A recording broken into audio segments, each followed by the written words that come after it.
वज़ीर-ए-आज़म शहबाज शरीफ से पंजाब से ताल्लुक़ रखने वाले अरकान असम्बली ने मुलाकात की है। अजहर कयूम नारा, अब्दुल गफ्फार वट्टू और फिदा हुसैन वट्टू की मुलाकात में मुताल्लिका हलकों के उमूर और मुल्क की मजमूई सियासी सूरत हाल पर तबादला ख्याल किया गया। वज़ीर-ए-आज़म ने अरकान को अवाम से राब्ता रखने और उनके मसाइल हल करने की हिदायत की। वज़ीर-ए-आज़म शहबाज शरीफ से पंजाब से ताल्लुक़ रखने वाले अरकान असम्बली ने मुलाकात की है। अजहर कयूम नारा, अब्दुल गफ्फार वट्टू और फिदा हुसैन वट्टू की मुलाकात में मुताल्लिका हलकों के उमूर और मुल्क की मजमूई सियासी सूरत हाल पर तबादला ख्याल किया गया। वज़ीर-ए-आज़म ने अरकान को अवाम से राब्ता रखने और उनके मसाइल हल करने की हिदायत की।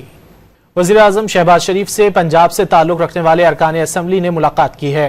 अजहर कयूम नारा, अब्दुल गफ्फार वट्टू और फिदा हुसैन वट्टू की मुलाकात में मुताल्लिका हलकों के उमूर और मुल्क की मजमूई सियासी सूरत हाल पर तबादला ख्याल किया गया। वज़ीर-ए-आज़म ने अरकान को अवाम से राब्ता रखने और उनके मसाइल हल करने की हिदायत की। वज़ीर-ए-आज़म शहबाज शरीफ से पंजाब से ताल्लुक़ रखने वाले अरकान असम्बली ने मुलाकात की है। अजहर कयूम नारा, अब्दुल गफ्फार वट्टू और फिदा हुसैन वट्टू की मुलाकात में मुताल्लिका हलकों के उमूर और मुल्क की मजमूई सियासी सूरत हाल पर तबादला ख्याल किया गया। वज़ीर-ए-आज़म ने अरकान को अवाम से राब्ता रखने और उनके मसाइल हल करने की हिदायत की।